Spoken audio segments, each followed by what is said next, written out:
Here's instructions on how to install a coolant cap in a thread-type coolant cap system.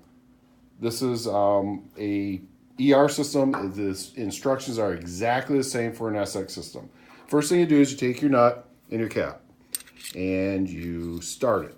But you just want to put it on there a little bit. You want it loose because we want the cap to float and follow the drill down. Then we install our collet.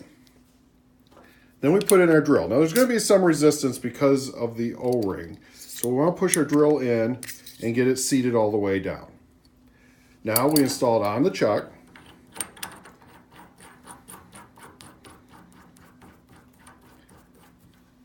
We tighten our collet.